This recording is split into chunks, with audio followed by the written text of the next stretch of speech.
We were doing batting practice, and there are a number of members and staff fielding. Steve Scalise was on second base, and all of a sudden we heard a very loud shot.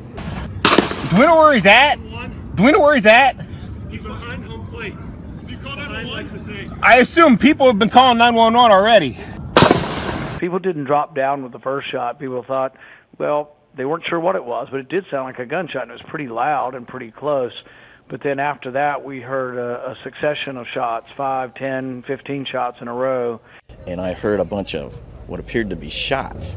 Pow, pow, pow, pow, pow, pow, pow. The gunman was over by the third base dugout with a clear view of the field and everybody on it. And then all of a sudden, a couple more shots, and we knew what it was. I did a marine low crawl and got behind the first base dugout to seek cover. That was my first step. We heard shots fired. I went and called 911, and as I was on the phone with 911, I saw one woman running away from the scene at top speed, obviously in a panic. We received a call of an active shooter, shots fired at 0709, 9 minutes after 7 this morning. First, the eyewitness said that he was shooting up in the air a couple times, and then he started shooting kind of 360 around. He thought he was shooting indiscriminately.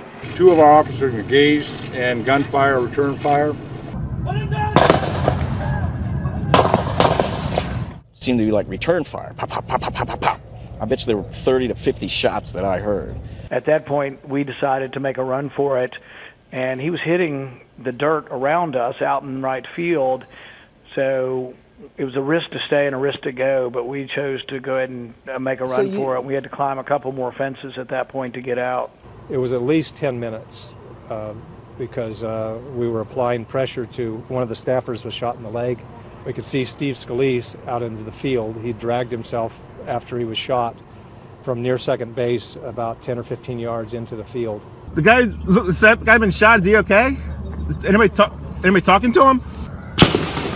What we finally heard was the Capitol Hill police returning gunfire.